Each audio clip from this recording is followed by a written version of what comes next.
Hello, everybody.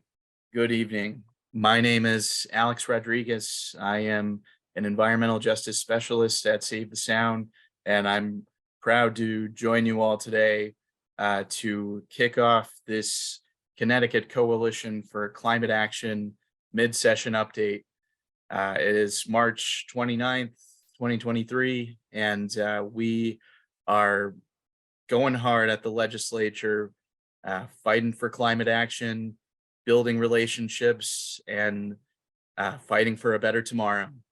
I'm pleased to be joined by a panel of experts, my one of which is my colleague, Charles Rothenberger, climate and energy at Save the Sound, climate and energy attorney at Save the Sound. We have Samantha Danowski, State Director of the Connecticut Chapter of the Sierra Club, Connecticut. And we also have Juliana LaRue, the Climate and Policy Outreach Coordinator at the Connecticut League of Conservation Voters. We are also joined by fellow members of our Connecticut Coalition for Climate Action Steering Committee today. I just want to give a little rundown of our housekeeping rules for today. One more thing. We are joined by a special guest, special legislative guest, none other than the Vice Chair of the Environment Committee, Representative Christine Palm. She will be joining us for some remarks later in the presentation. So going back to housekeeping, I am going to ask you, our beautiful audience, to remain muted for this webinar.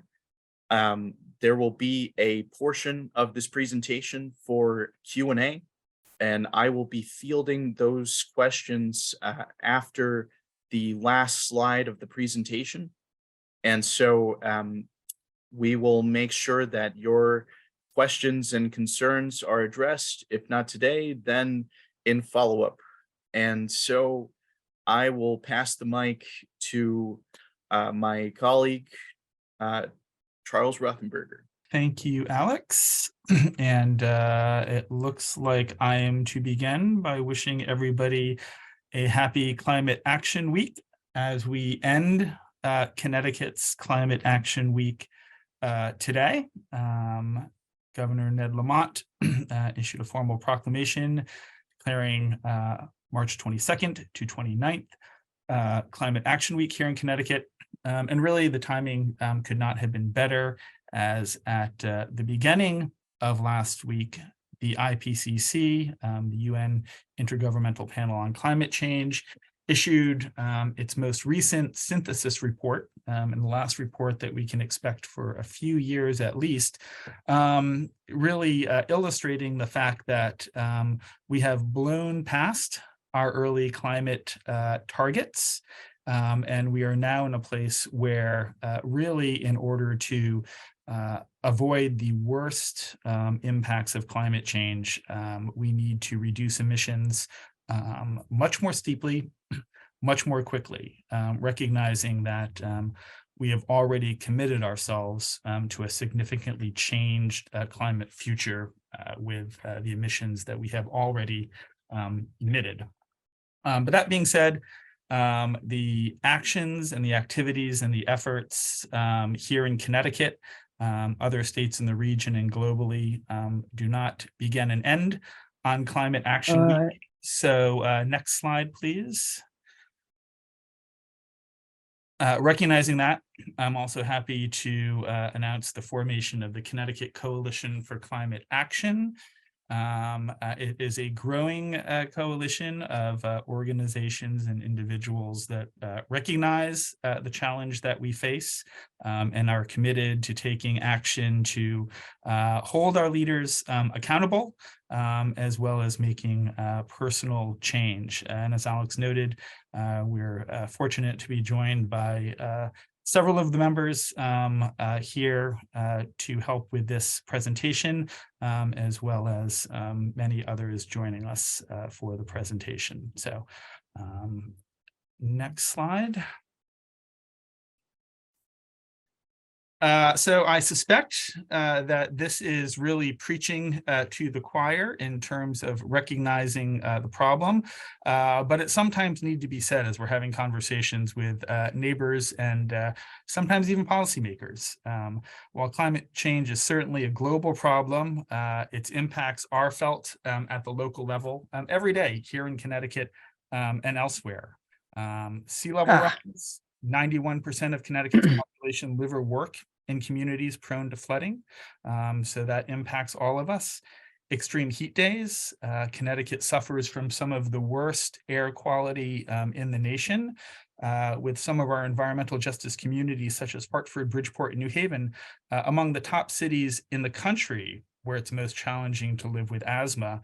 And increasing storms have been battering our region for a number of years now. Just over the last decade, storms have left more than 2 million of our residents without power and caused more than $3 billion in statewide damage. So when people note the cost of investing in climate solutions, it's always good to remind them of the cost of climate inaction, which is real and felt by households. Next slide, please. So we're fortunate, I think, to live in Connecticut.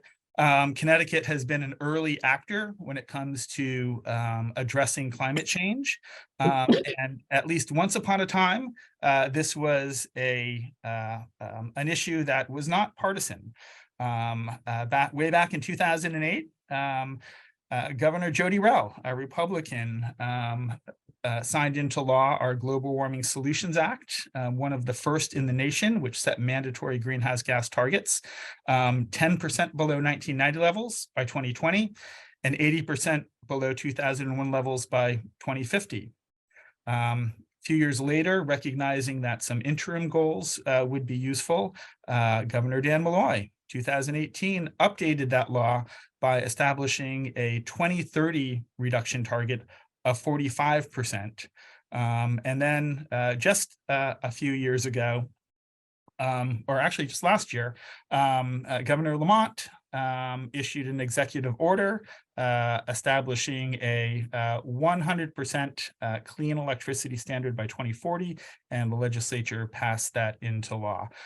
So in addition to a number of other executive orders that he's issued. So Connecticut, along with the other states in the region, have been addressing this issue, have been setting into place the framework to take action, but sadly, it has not been enough to date. Next slide, please. Annually, Connecticut releases a greenhouse gas inventory report, which is sort of a check-in to see how we're doing. We're still waiting for the most recent report. You'll note the date on this slide is 2018. The data tends to lag about 3 years. So when we see the 2023 report, it will be reporting on 2018 emissions. But we expect a very similar story. As you can see, let's just take, for example, transportation, that top line. If our target was a 10% reduction, we're actually at a higher level in 2018 on transportation emissions than we were in 1990. And transportation is currently the largest sector of our emissions profile.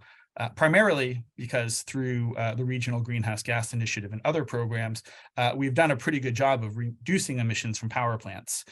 So as emissions from power plants have gone down, other sectors have risen to the fore, transportation, followed by residential and commercial buildings. 15.8, relatively flat, a little increase, despite a significant increase in vehicle miles traveled. A lot of that has to do with increased emission standards. And again, Connecticut is one of a handful of states across the country that follows the California emission standards rather than the federal standards. We would be doing a lot worse in this category if that were not the case. And we're imminently awaiting the issuance of some regulations from the Department of Energy and Environmental Protection to adopt even more enhanced greenhouse gas standards for both cars and, for the first time, medium and heavy duty trucks. So a real focus on tackling those issues. Next slide, please. This is just a chart to sort of show you the challenge that we have ahead. We sort of, if you look to the right before that very steep decline, that's where we need to be by 2020. So hopefully once we have that data, we will have achieved that. It's hit or miss. We've sort of been skirting that line, but that's the low-hanging fruit. You can see once we clear that benchmark, hitting 45% target, the 80% target, that curve bends quite dramatically, even notwithstanding the somewhat compressed scale at the end of that chart. And the trajectory that we've been on does not support the conclusion that we will be on track to at all achieve those targets. So it's clear that more needs to be done. And the colored lines below that blue line are simply the individual sectors. So if you sum them all, you would get that blue line. Next slide, please. So I mentioned our Global Warming Solutions Act was passed in 2008 initially. 15 years ago, there's been a few tweaks to it since then, as mentioned, but it's really showing its age. So there are a few things that we really need to do to bring our landmark climate law into the 21st century. And these are all things that our surrounding states have already done over the last few years, recognizing that the current law simply wouldn't do it. We need to update the emissions targets according to the best science that we've seen through the IPCC. We need to incorporate climate impacts into all facets of agency decision-making, stop digging the climate hole, develop a comprehensive roadmap that will lay out the policies and the programs that are needed to get us to our goals. And finally, well, not finally, but empowering agencies to take action to reduce emissions. Let's take the handcuffs off our agencies. Let's give them the authority to do what the legislature has mandated that they do to address climate emissions. And then finally, let's use the existing laws that we have, such as the Environmental Protection Act, to enforce compliance with our Global Warming Solutions Act. If the agencies are not doing their job, we should be able to take them to court to ensure that they are adopting the appropriate policies and programs. Next slide, please. The good news is there is some hopeful legislation that has been introduced this session, which addresses some of those, but not all of those points. So we feel some strengthening of these bills needs to happen, but it's a really good start. First of all, the agency's own bill, DEEP's SB 1145, really does a good job in terms of bringing the climate law up to date. First of all, it adds that net zero by 2050 target that the IPCC recommends. It requires the agency to establish sector-specific targets for greenhouse gas emissions. So a transportation target, a residential target, a industrial target, etc. It adds for the first time references to carbon sinks and negative emissions, recognizing that that's part of the solution as well, particularly if we are able to get to a net zero standard. Net zero really requires the accounting for carbon sinks and natural climate solutions. And then finally, it establishes some requirements for the permitting of new fossil-fueled electric generators in the state, which would require an analysis of whether some or all of that capacity could actually be replaced by clean energy or battery storage solutions, and provides the authority to make that a condition of any permits. 6397, which I'll consider sort of a companion bill to this, declares a climate emergency in the state. And has a number of sections directing various agencies, DEEP, DECD, the Department of Administrative Services, to work to secure federal funding to bring into the state to address climate programs and to bolster climate programs. It does require DEEP to work on that decarbonization roadmap that was mentioned on an earlier slide. So both of those bills together provide a good foundation for improving the Global Warming Solutions Act moving forward. And those are both passed out of the Environment Committee.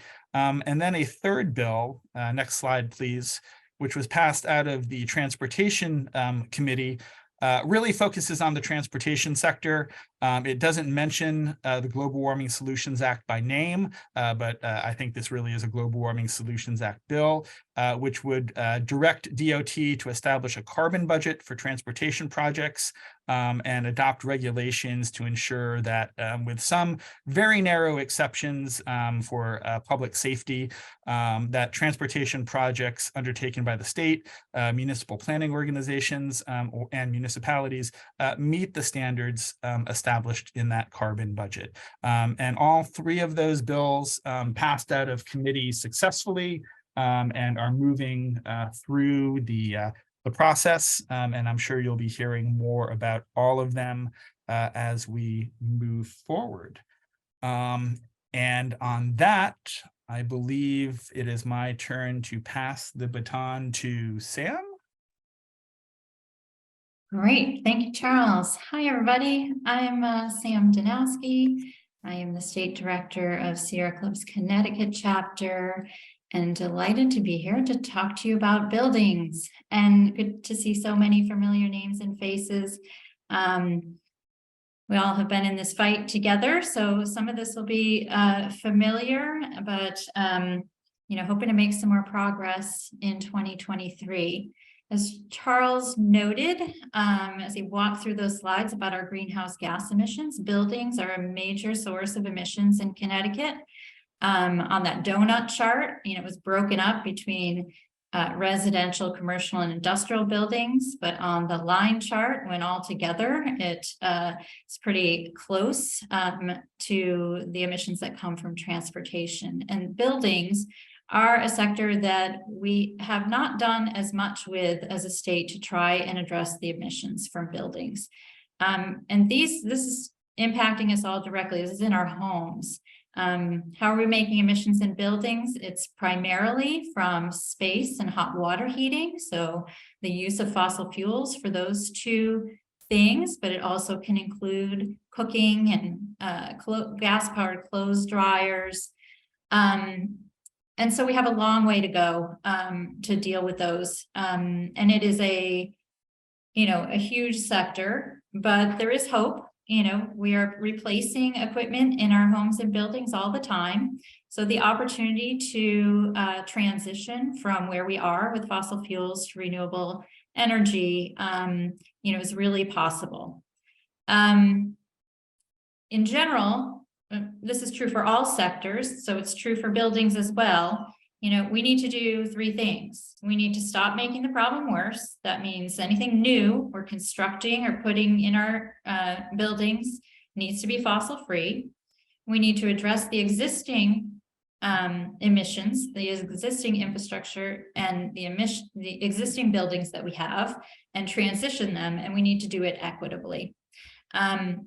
So what's before the legislature this year are a number of bills, and they need to be as strong as possible, and we need to pass them all, and it still won't be enough. We have a long, long way to go. But I want to point out these three bills and one other one that you should be paying attention to that aim to reduce emissions from homes and buildings. And when we reduce emissions, it oftentimes means we are being more efficient and we are using less energy. So it's good for climate, it's good for public health, it's good for energy costs. The first bill is HB 5634, and this is to make sure that our energy efficiency programs are funded in this year. There is such a great demand on our energy efficiency programs right now because of the energy crisis that they are facing a shortfall. And this bill came out of the Energy and Technology Committee to address that shortfall in this year. And we really need to make sure that that program is held whole. If we start losing energy efficiency providers at a time when we're just about to receive a whole lot of federal funding from the IRA, we're going to have to catch up. And so we just want to make sure that things are held whole now. And I want to recognize the work of Leticia Colon de Mejias, who from Efficiency for All, who has been a fierce advocate for energy efficiency programs. And you know, if you know her, you know that this is critically important to low-income communities in particular, who you know, are really looking for the energy efficiency program to help relieve with the energy burden we're currently feeling from skyrocketing energy prices. The second bill I want to talk about is SB 979, and this bill, among other things, would create a home energy label for rental units. So oftentimes when someone goes to rent a new apartment, they know the cost of what the cost of the rent is going to be, but they have no idea about the efficiency of the dwelling they're about to live in. And it comes to a big surprise to them to find out it is not affordable.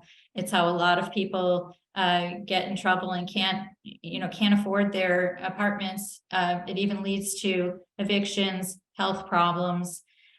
So this bill would establish a home energy label using a national standard that DEEP would develop through a public process, but it would give folks a sense of the energy use of a dwelling that they're about to rent.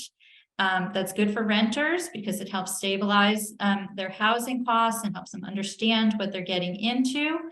But it's also good for climate because if you own an apartment that you're renting, you're going to want to have a good energy label, and the state has energy efficiency programs to help you get a good label, and so it's good for everyone all around.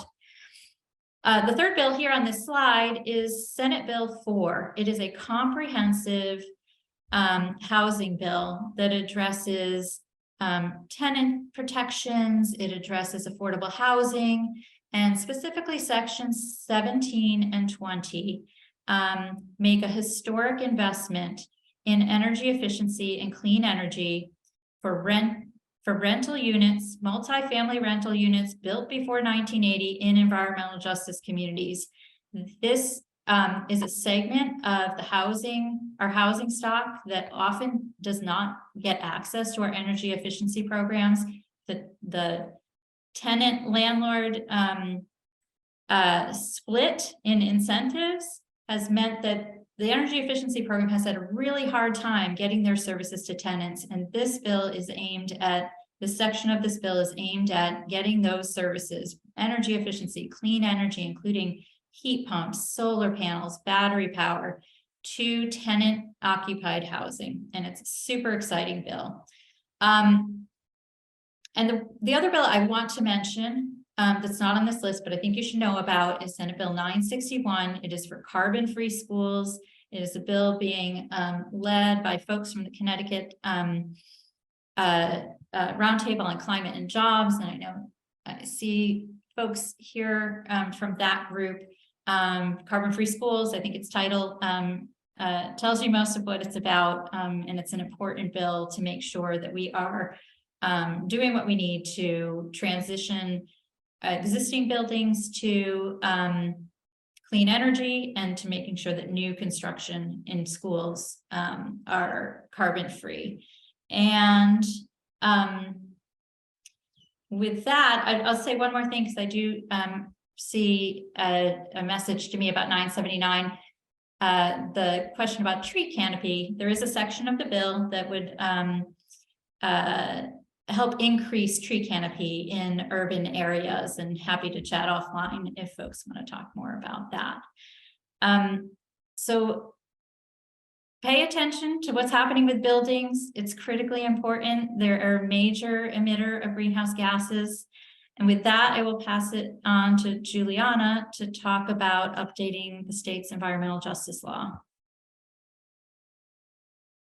Yes, hi everyone. As Alex mentioned earlier, he introduced us all, but I will introduce myself again. I'm Juliana, the Climate Policy and Outreach Coordinator at CTLCV. I will be talking a little bit about Senate Bill 1147, and as you can see on the screen, it's about environmental justice and the environmental justice program. Just to kind of sum it up a little bit, this bill would give DEEP in the Siting Council the authority to deny new polluting facilities that would face new additional burdens on already overburdened communities, so environmental justice communities. Senate Bill 1147, just to give you an update on where it is now, was passed by the Environment Committee with joint favorable substitutive language on 3/24. So not that long ago, and it has been filed with the Legislative Commissioner's Office as of 3/27. So we at CTLCV, we are glad to accompany Save the Sound and over 30 other organizations and over 100 people who have sent a policy letter to elected leaders. We have been working with the Environment Committee and DEEP to draft language to make a stronger EJ law. And this is an important step for strengthening this said EJ law. And I will just end it with this and say that environmental justice is racial justice, and a stronger environmental justice law will support stronger public health outcomes and protect our natural environment. And with that kind of mic drop, we can go to the next slide. And I would like to formally introduce State Representative Christine Palm. Thank you. Hi, everybody. I just want to say thanks to all the advocates, and that was a great roundup of bills. There's some other things that we're moving along in the Environment Committee that we can get into, but you hit certainly on a lot of the important ones. And I think it's just extremely important as a legislator to talk about the partnerships that we have with you guys. Everybody in this call is focused on the environment. It's why I ran for office. It's what you do as an avocation or a vocation. But you also must keep in mind, and I think you guys do, that everybody like me has to be on several committees. We work on so many other topics besides the environment. And while it might be our most passionate one, reproductive rights, we're working on aid in dying, ranked choice voting. I mean, there's so many things in other committees that I'm focused on as well, a teacher's bill of rights. Which is to say how badly I need you guys and your expertise, and how often I will text many of the folks on this call, you know who you are, and say, oh, help, I've forgotten this. I don't remember what happened with this bill last year. How can we strengthen this? What's your opinion of this? And I am so deeply grateful for how quickly you get back to me with your wonderful expertise, which I lack. I have a bully pulpit, I have a vote, I have influence in a way, but I don't have nearly the experience or the expertise that you guys have. And being able to trust the advocates is of paramount importance to me. We don't always agree on everything, but I know that I can trust where you're leading me. So I want to really thank you deeply and profoundly, because I'd be lost, is putting it mildly, without you guys. I'm not sure, Alex, what you want me to do. Some of the bills that we are moving along, and I am very hopeful, a lot of them are getting out of committee. And Charles, thank you for mentioning 6397. I don't think Roger Kuhns is on this call tonight, but from the Citizens Climate Lobby, but please remember that some really good bill ideas come from citizens, come from constituents. And this is a guy who came to me and said, we need to do this. Charles Rothenberger was a great deal of help on that bill as well. And one of the things that is dispiriting to me, as I'm sure it is to you, is the compromise that we have to go through. And I want to talk about that for just a second, because I don't want any of you to think that we go into compromise lightly or happily. But the reality is, if we want to get bills raised, we have to give on things. We have to budge much more than I am comfortable doing, but that's the reality of that building. So for example, the bill on Raptors, the one that would ban the second generation anticoagulant rodenticide bill, you know, it's a shadow of its former self because we had to do it or other things wouldn't move. And that's the insider baseball part of the job that I hate, but that I urge you all to keep in the back of your mind, because sometimes I know you're baffled. Why did we take this out? Why did Gresco do that? Why did Lopes do that? What's Palm talking about? There's so much, it's like the tip of the iceberg. You know, what the public sees is this little chunk, but down here is all the negotiation about not just environment bills, but all the other bills in the building. So please keep that in mind sometimes when you feel disappointed that we've weakened something. A lot of it is about moving other bills along. I'm not sure what other ones. Oh, here's another example of a compromise that probably was baffling to some of you. We had a bill on allowing DEEP to take by eminent domain properties that are in flood zones.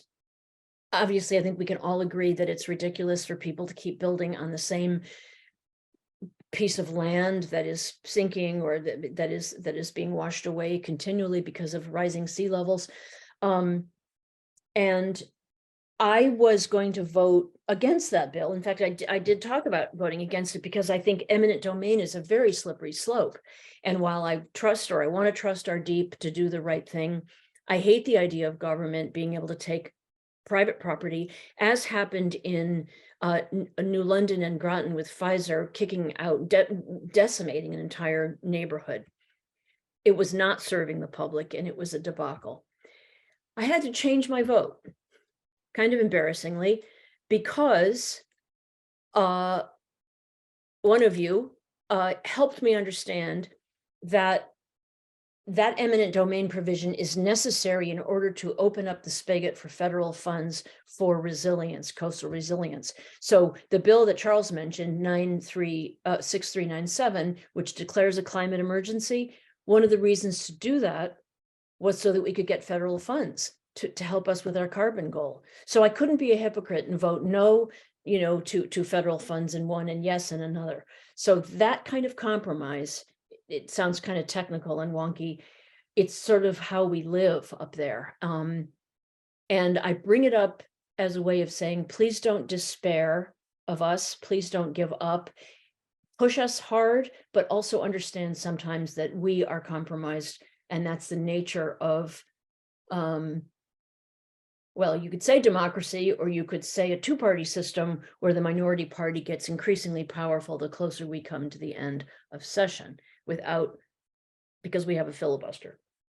I'm going to stop there and see if Alex wants me to talk about something else that I haven't mentioned. Yes, just a view from your experience on what to expect after the committee process. So the bills we brought up today have all been passed out of their committee, respective committees. Where do we go from here? Good question. So here's where the baseball game gets hairier. Every year in session, we start with about 3,000 bills, literally. About 300 actually make it to the floor of the House. And then of those, maybe 100, if we're lucky, get passed. So now is where we're doing the horse trading about environment bills versus other bills versus XYZ. So if Christine Palm has 4 bills currently going, which I do, 2 of which are in the Environment Committee, how hard do I have to fight to keep all 4 going, and what do I have to give away? So we are at this moment where our leadership and our screening committee is deciding which of all of these committee bills of every single committee, and remember, environment is only one, what bill is going to keep getting moved forward. So it would be helpful for all of you guys, for me, if all of you guys with this wonderful new coalition could give me your top I would say 5 priorities. That's really hard. It's so hard to narrow it down. Going forward, it would be helpful for me and for the other chairs to know where the advocates, what do you want to see the most? Because they're not all going to make it. I'm telling you, absolutely, positively not. So neonicotinoids, rodenticides might come down to one or the other. And as much as I hate that, that's the reality. So number one, help me figure out what the priorities are of the environment community in general. I can say that environmental justice is definitely going to go forward. There are some that I think are non-negotiable for me and for others and for our leadership, but there are a lot that are great bills that are not going to make it. And those of you who've been at this a while understand the incremental nature of public policy. So I'm feeling very optimistic about a lot of them. The next step is for the screening chairs to decide what they're going to advance. And that's partly what the priorities are of my caucus, of the leadership of my committee, and of people like you, sort of in that order, respectfully. So that would be helpful if you guys could let me know. And please don't say all of them. Please, among yourselves, try to help me out, because when I push, somebody is going to lose, and you guys have to decide which is this the year that we have to do such and such a thing. We were able to kill the bear hunt. That was a big win for environmentalists. That was a real battle, and we were able to compromise with our ranking members, our Republican committee members, they agreed to get rid of that, which was very important to them, and they gave in. So then we have to give them something. So that's how it goes. So that's the next step, Alex, to answer your question. It's kind of in the hands of screening.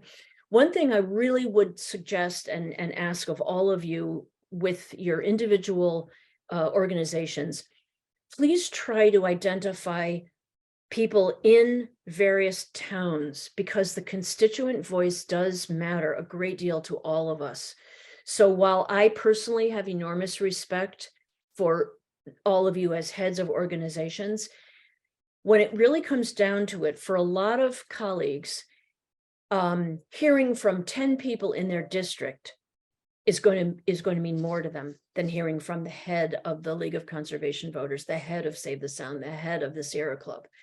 That's not in any way to diminish your expertise, but none of you guys can vote for me, for example. You don't live in my district.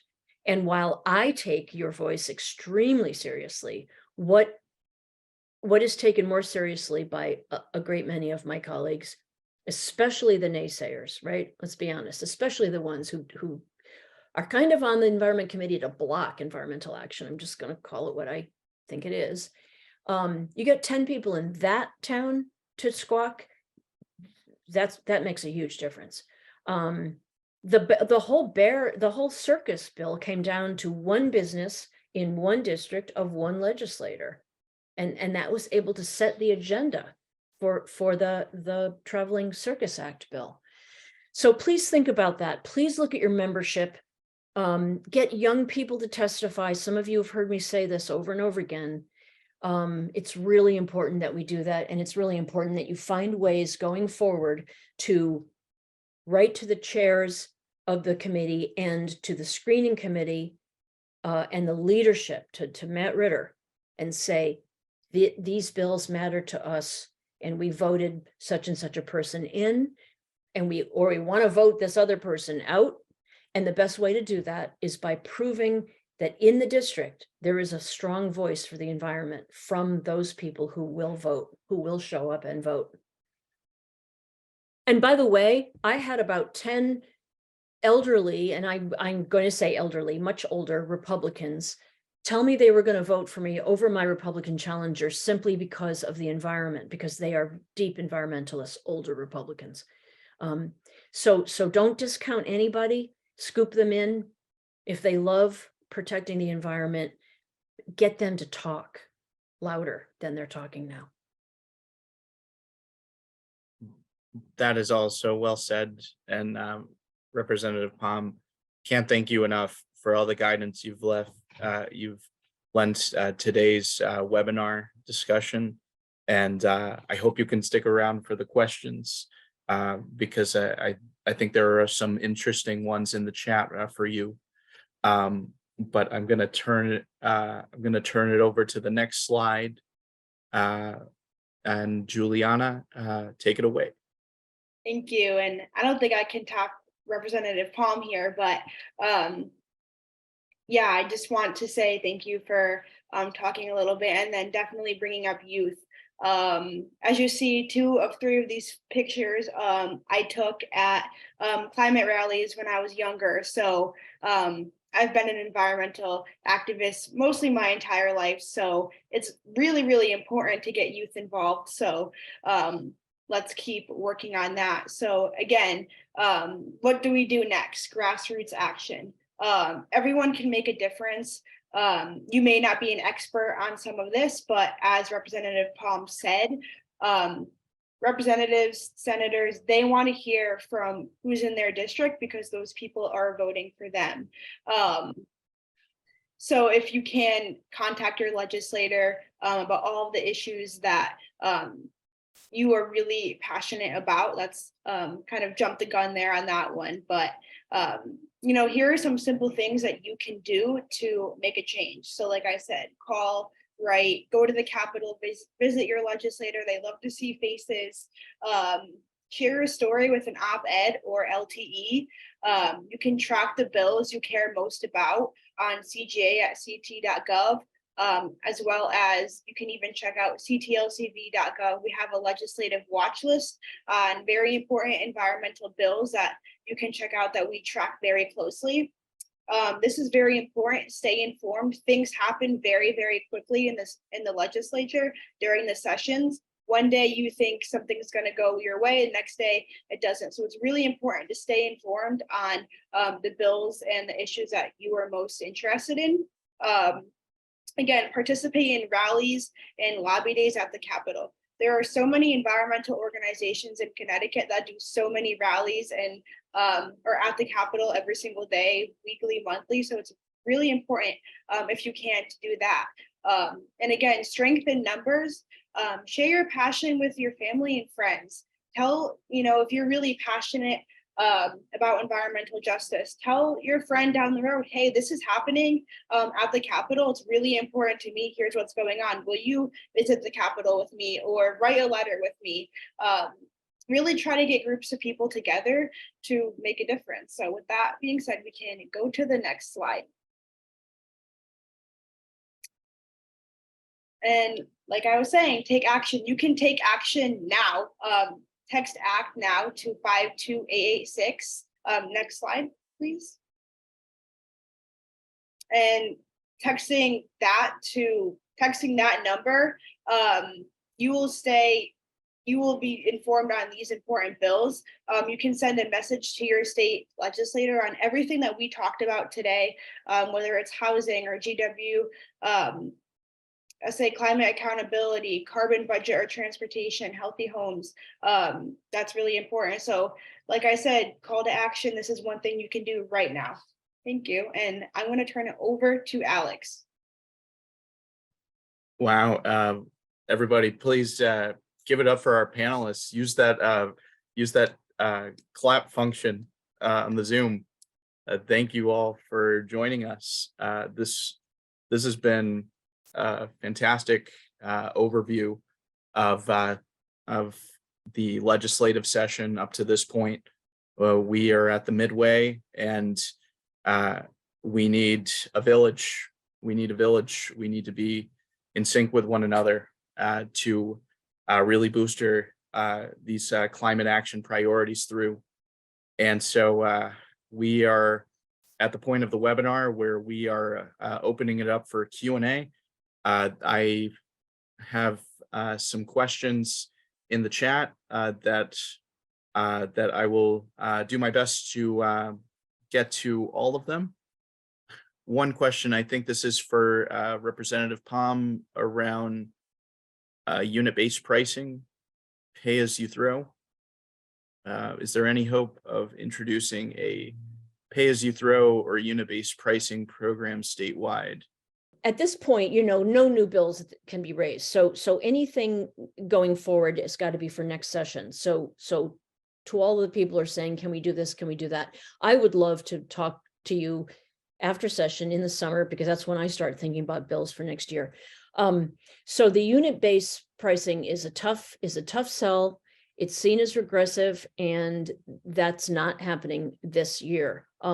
There is also a question about solid waste, food scrap diversion. Can I talk about that for a sec? So when we revised the bottle bill last session, or 2 years ago, I forget now when it was, the little nips, for those of you who don't know, which are the little one-shot bottles, they're one of the biggest littering causes of litter. We worked out a deal with the liquor industry to give a 5-cent return to the municipality based on the number of nips sold in that town. And then the town is free to do what it wants with that money. And the money ranges all over the place. Again, it depends on the amount of nips sold. So one of the little towns I represent gets something like $11,000. The city of New Haven gets over $150,000. I'm happy to say that at least in 2 of the towns I represent, that NIP money is being used to help with food scrap diversion in local high schools. That program, which started out as a pilot, has been extremely successful. And I think there are about 45, some of you might have a better answer. I think I heard there was about 45 towns doing it out of 169. I'd like to see every single town do it. I would make it mandatory. That's me. So it's been wildly successful where it does exist, and I think we need to expand it. But there is money. Here's where appropriations, and that was another question somebody else asked about money for something. Lots of times we put things into the appropriations budget. So the NIP program, which started out as a pilot, we want to make it a bigger, better, more real thing, and fund it more deeply. Gotcha.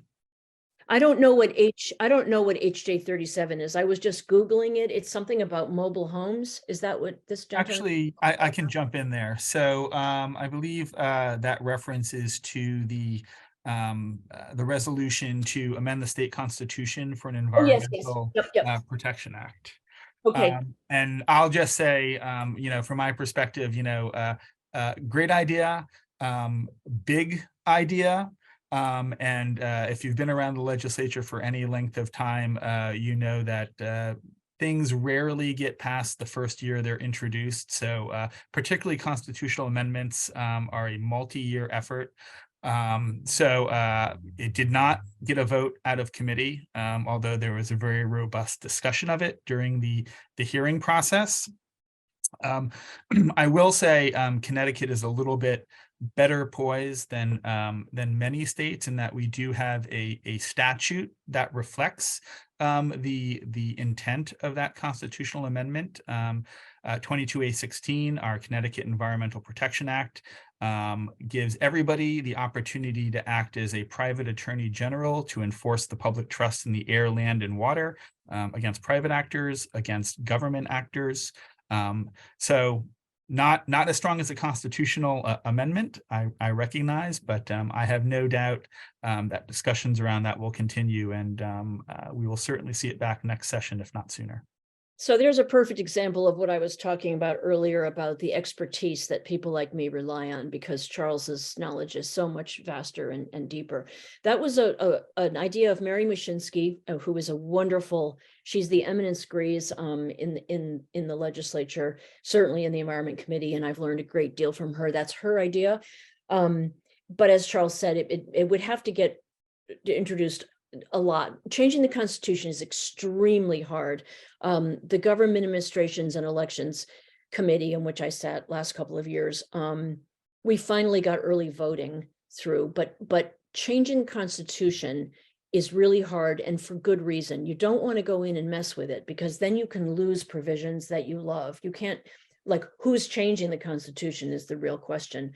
So what happens is that statute can be changed relatively easily, but not the Constitution. Now I have a question. I think I might direct this towards a mix of Charles, Sam, and Representative Palm. What has to happen to get emissions metrics that are only a year old or less? The lag time is a real problem. Well, maybe I'll jump in first. I don't think we're going to, unfortunately, be able to achieve that. It's a problem common to the states, but I agree with you. It's a real problem, particularly as we strive to hold the state accountable for achieving those emissions reductions. Connecticut, like the other states that we share this responsibility with, relies primarily on federal data through the EIA and the Department of Energy. Pulling it all together does take time. So, it would be great if we could shrink that window, maybe from 3 years to 2 years. I think perhaps some states do it a little bit more quickly. Would also be great to get these reports issued, on time regularly. But yes, share your concern, and as someone who's trying to enforce these laws, that lag time is a real problem. As earlier we were talking about 2018 emissions, right? And here we are 3 years past our first benchmark. So great question. Follow-up question. Is there any chance we could fix our community shared solar law in this session so that maybe in the next 5 years, we can build a second shared solar farm? The current law isn't working, ! So again, it's too late, unless that bill is a bill that has been voted out of committee and is moving along, it's too late for this year. The deadlines have all passed. So I'm not sure what bill that's referring to, or is that just an initiative that people want us to do?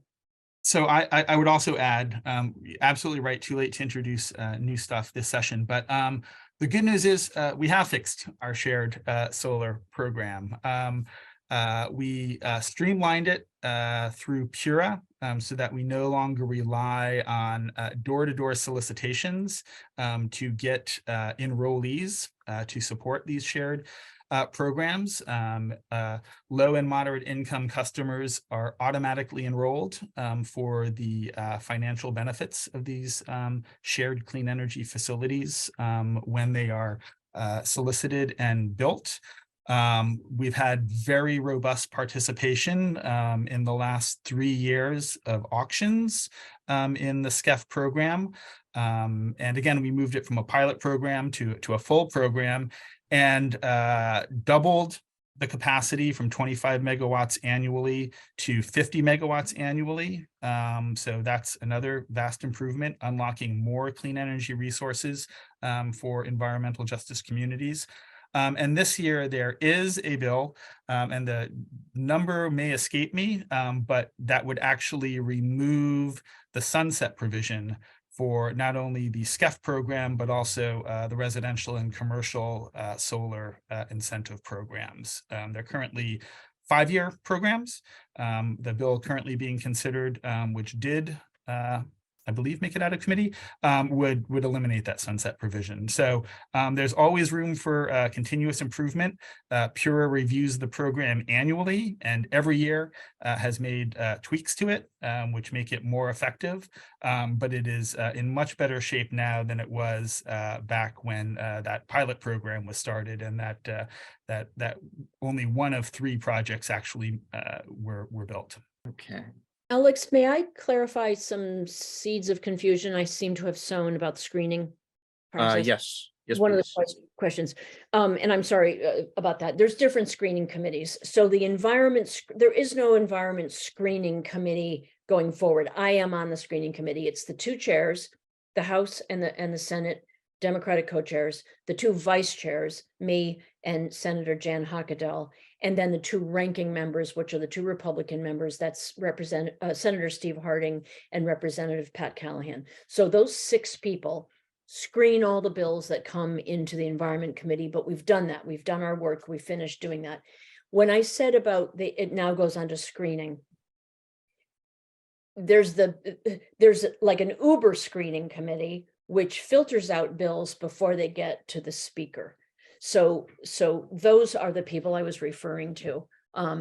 And those are the people that you guys wouldn't have direct access to them. So I meant simply that my job now is to take that ball across the finish line by doing my internal lobbying with them to get them to convince the speaker to raise the bill for a vote on the floor of the House or the Senate, depending on where it emanated from. And then don't forget, it has to go to the other chamber and get passed. And if it gets amended at any point, it has to go back to the other chamber. And then the governor has to sign it. So we're still only about a third of the way down this very long path of getting bills. But I just wanted to clarify about the screening. And we are at the hour now. I'm going to take one last question related to tree canopies. Are there conservation goals in Connecticut relating to tree canopy and undeveloped land? Well, those of you guys who were in on this, there was a big, what storm this session about old growth forest versus, regular forest. And I think by tree canopy, you're talking about in the urban areas, right? This person's writing. So we have to do something better about trees. My biggest frustration this year is that we didn't do a good tree bill. Some of you know there was a huge debacle, deep cut down a whole bunch of trees that shouldn't have been. And so we did do a bill that was, the deep would have to replace trees they cut down. I don't think that's good enough, because even if it's a native and even if it's pretty, et cetera, 10 days of cherry blossoms does not compensate for a 200-year-old oak tree. So one of the things I want to do next session is somehow figure out a way to make the DOT and DEEP follow the protocol which exists, which is they're supposed to notify people of imminent tree removal, have a certified arborist ascertain that the tree is in fact diseased or damaged, instead of just cutting it down willy-nilly and then saying, oh, it was dangerous. Well, there's never any proof of that. So I think we do a very poor job as an environment committee, as DEEP, as tree people, in getting to the bottom of why they still keep getting away with cutting down trees. I recently visited family in Jacksonville, Florida, of all states. And the town of Jacksonville has canopies of trees over every single street, and the wires run through it, around it. I don't know how, but the electricity, they have hurricanes down there, right? But somehow they managed to live with all these beautiful big old trees. So I don't know what the answer to that is, except to honor it more than we're doing. And it starts the minute session ends. Let's all work on a really good tree bill for next year, because this year's tree bill is not good enough. Mm. And on that, Sam has popped in the chat. Regarding land conservation, Connecticut has a goal of 21% Connecticut land as open space by 2023 this year. And in 2020, we were at 16% according to the Connecticut Land Conservation Council. And that is assuring data. And regarding all of the waste questions, waste-related questions in the chat, Charles has noted the governor's bill, House Bill 6664, which was passed by the Environment Committee this past Friday with JFS language. So if folks are interested in learning more about that particular bill, please check out cga.ct.gov. We are at the end of the hour for this evening. I'm just popping in the chat a form that our policy intern, Kaylee Pitcher, has shared earlier in the presentation, taking in everything that you've learned today about where climate accountability stands, as well as healthy homes clean transportation, environmental justice, where this all stands this session. We invite you to take action with us.